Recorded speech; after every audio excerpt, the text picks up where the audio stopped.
Good evening. This is Shirley Mandel Satterfield with another homemade mom and pop video from the dailywisdomwords.com community. Hope you're all staying well and taking really good care of yourselves right now. I managed to shake off a little depression, but in my lifetime, depression has not always been easy to shake off. I was diagnosed with chronic depression at one time, and it was so severe that I spent about 8 years in bed for 16 hours a day. I was just prostrate with depression, and I managed to find my way out of it. And today I'm going to be sharing an excerpt from my book, The Zigzag Path from Hopelessness to Healing. I'm going to be sharing the last 2 chapters. They're very short chapters. This book has 33 really short chapters. I chose the number 33 because Jesus lived for 33 years. And he has been with me all my life. And I just wanted 33 chapters to honor his life. Chapter 32, Finding Love. This is how I found my husband. This is my love story. Danny Satterfield, the love of my life.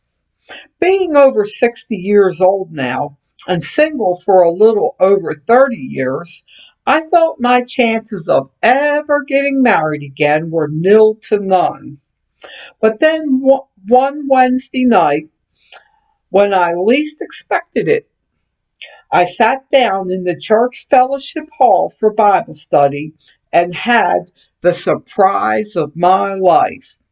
My green eyes met his blue. I smiled, and he smiled. He told a joke, and I told one. And then I just knew in my gut that he was it, that I was going to marry that man. And the very next Sunday morning, he was baptized and saved, and it wasn't long after that we became an item.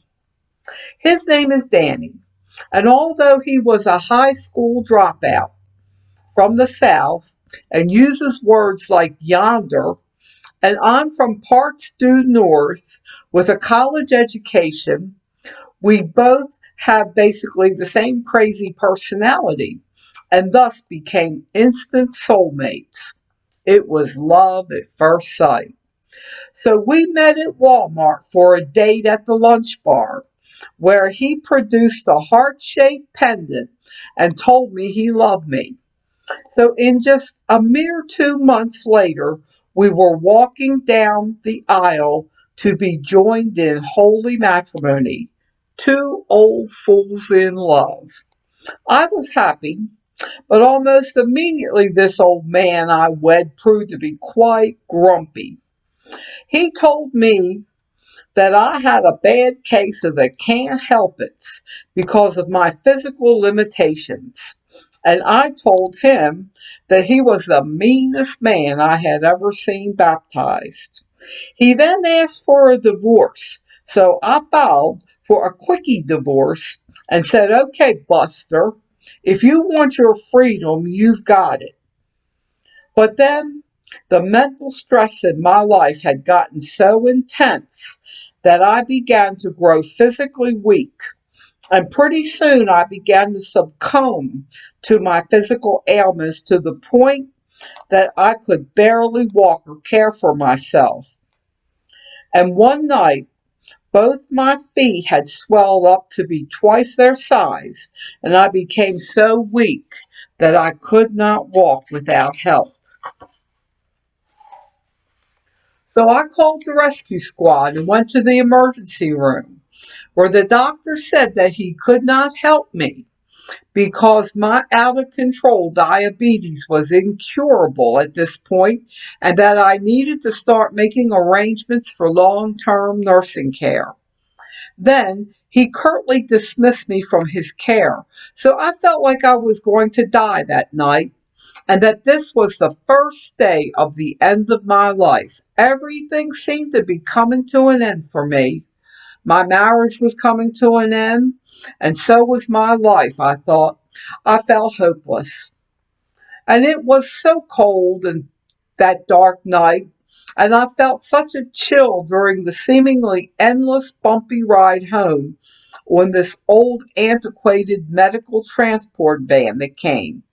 And on the way home, the old rickety thing just jostled me every which way as I was driven along the deserted early morning roads with this expressionless, perfunctory driver at the wheel. So I was relieved to pull up to my modest home where my soon to be ex husband was fast asleep. So I just sat on the couch and cried after enduring such a bad night in the emergency room, and began to think about the logistics of obtaining home health care. And I thought probably there was going to be a nursing home in my near future. But as I was considering those things and going through the day's mail, I discovered something gracing the cover of one of those medical equipment catalogs that senior citizens often get that ignited my hope. It was a fitness stepper exercise machine, especially designed with overweight seniors like me in mind. I always liked to exercise, so I considered the thing. It had a pair of giant blue pedals at the bottom, and it looked sturdy and safe. So I felt a little stirring in my heart that maybe, just maybe, I could buy that machine and help myself to recover. I wasn't ready to die yet, and there was still a lot of fight in me, so I picked up the phone. The day the package arrived, my husband didn't even tell me. He just quietly assembled the thing while I watched TV in another room. And then he summoned me to come see it.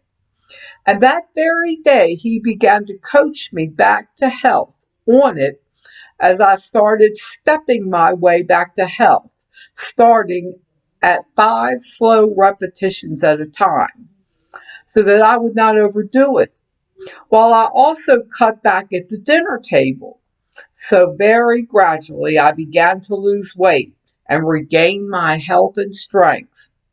Then a funny thing happened on the way to divorce court. We started to get along and actually enjoy each other's company again. So one day he accosted me in the kitchen and said, "You know, I really think we belong together. We were made for each other."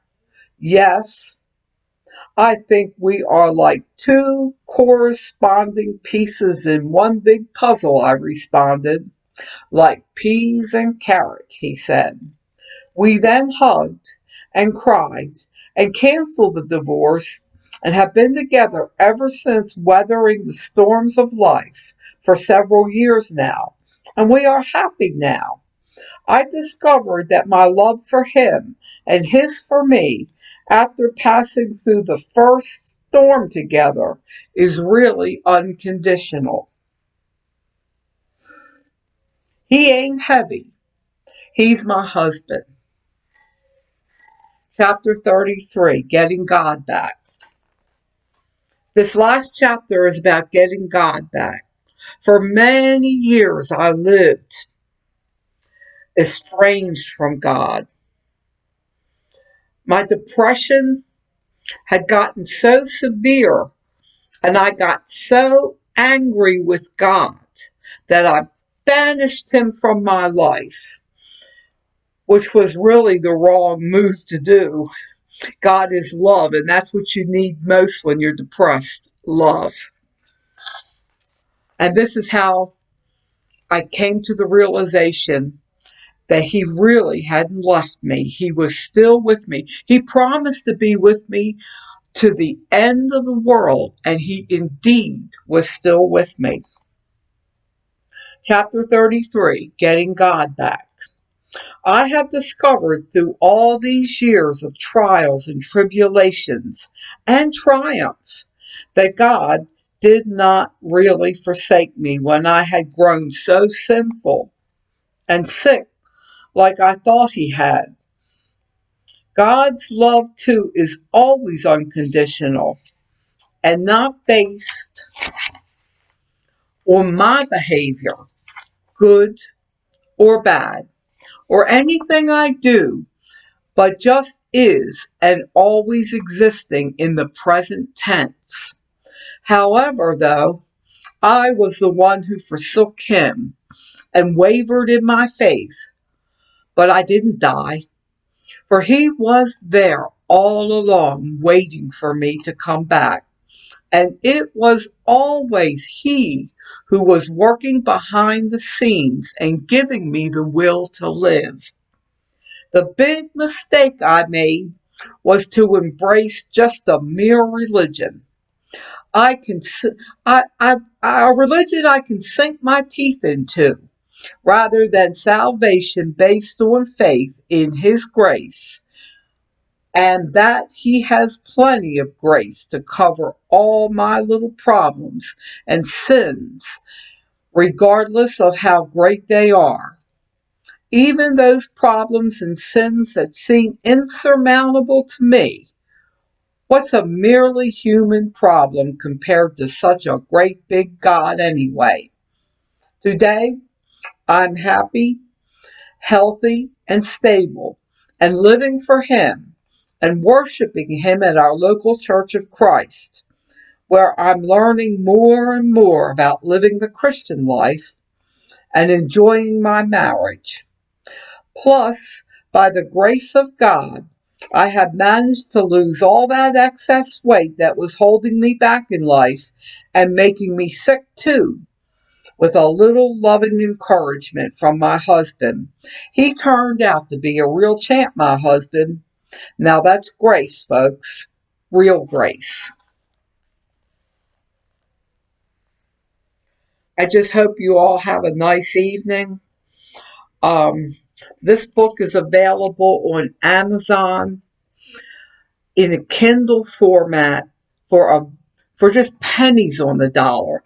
I charged the least amount that Amazon would let me charge for my Kindle book because I want everyone that wants to read about my life, how I overcame all these things, these obstacles in my life, the obesity and the depression and the lethargy and the anger at God, how I managed to overcome all these things. This, my friend, is a survival story, a mental health survival story. And I hope you all have a nice day. Before I leave, though, I have an announcement. I like to help other people. And I like to bless other people. That's what makes me happy. That's what makes me tick. So I'm going to be collecting poems from various people who would like to be published in a book. Those of you who have a poem,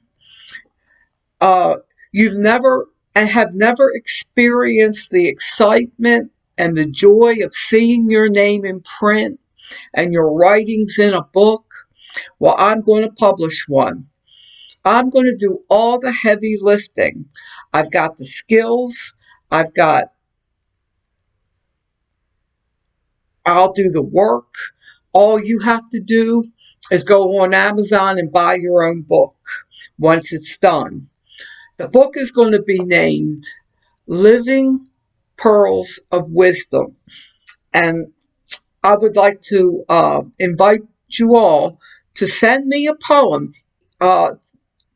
Contact me by direct message on Facebook, Twitter, or LinkedIn, contact me and I will give you the details and the submission guidelines.